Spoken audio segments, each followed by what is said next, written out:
Let me ask you something that might make you uncomfortable. If financial advice really worked, why are most people still broke? Why do people follow advice for years, save more, work harder, invest safely, and you end up stressed, underpaid, and financially stuck? What if I told you most financial advice isn't just useless, it's dangerous? Something uncomfortable, something dangerous. Most financial advice is not designed to make you wealthy.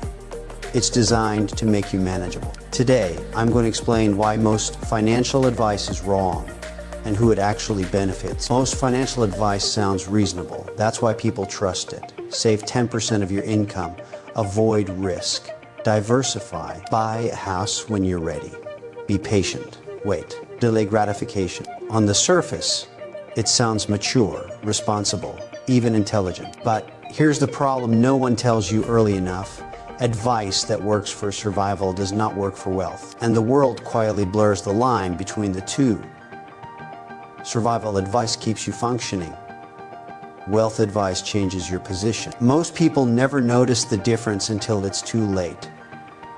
The financial system loves predictability. Employers love predictability.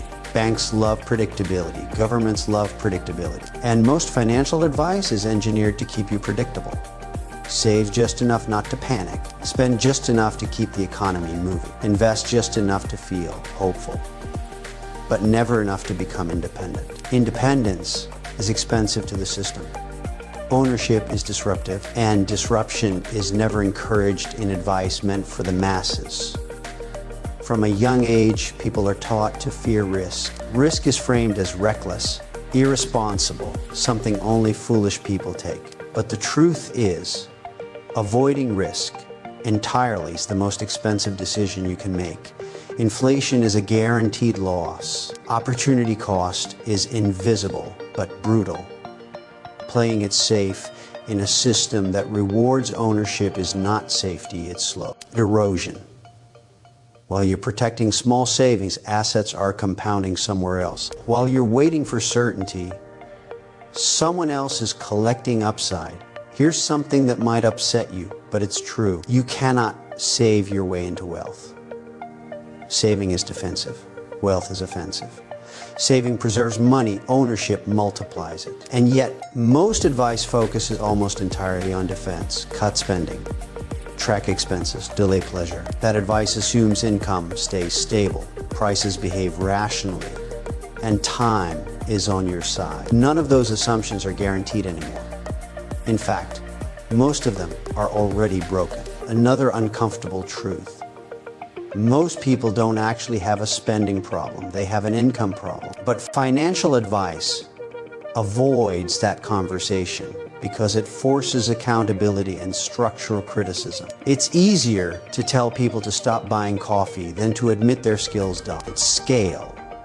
Their income is capped, and their time is being traded at a discount. Budgeting a low income doesn't create freedom. It just makes limitation more efficient. Now let's talk about the financial advice industry itself. Ask yourself this. If someone truly knows how to build wealth consistently, why are they selling advice instead of scaling businesses? Why are they monetizing fear, urgency, and confusion instead of deploying capital? The answer is simple. Advice is safe. Ownership is hard. Teaching is predictable. Building is risky. Many so-called experts earn more explaining money than actually managing it. That should immediately make you skeptical. Most advice also ignores one critical factor: psychology. Humans don't fail financially because they lack information. They fail because they act emotionally. Fear, impatience, ego, and comfort drive decisions far more than spreadsheets ever will. Yet most advice pretends people behave rationally. They don't. Real wealth strategies are designed around behavior, not theory, around discipline, not motivation, around systems, not inspiration. Another lie you've probably heard is that time alone will fix everything. Just wait long enough. Compound interest will save you.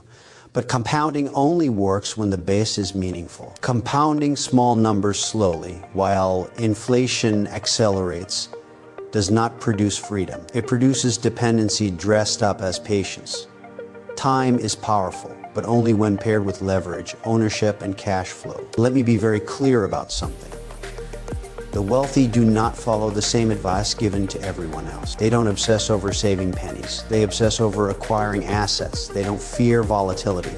They fear stagnation. They don't ask how to protect income.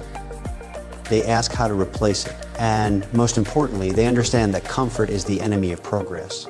Comfort delays urgency. Urgency creates action. Most financial advice also fails because it treats money as the goal. Money is not the goal. Control is. Time is, optionality is. When advice focuses only on money, people chase numbers instead of systems. Systems produce repeatable results. One-time wins don't. Wealth is not a moment. It's a structure. Here's the truth most people never hear early enough. Wealth is built by doing uncomfortable things consistently, not by following comfortable advice patiently. Increasing income aggressively. Taking calculated risk, learning how cash actually moves, understanding taxes, understanding ownership, understanding leverage. These topics are often avoided because they're not simple, not soothing, and not sellable to everyone. The reason most financial advice feels safe is because it is designed to be consumed, not applied. It gives you the feeling of progress without demanding change. It rewards agreement, not execution. But agreement never made anyone wealthy.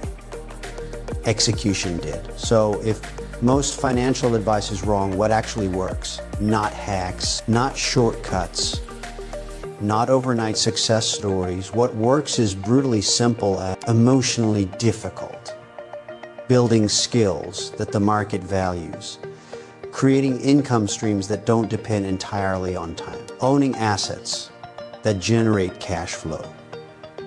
Accepting that risk is unavoidable and learning to manage it instead of running from it. And most importantly, making decisions based on long-term positioning, not short-term comfort. Let me leave you with one final thought, and I want this to sit with you. Most people are not poor because they didn't try hard enough. They're poor because they followed advice that kept them obedient instead of empowered, patient instead of strategic, busy instead of free. The moment you stop asking, how do I survive this system, and start asking, how do I own part of it, everything changes. That's the difference between advice that sounds good and advice that actually works.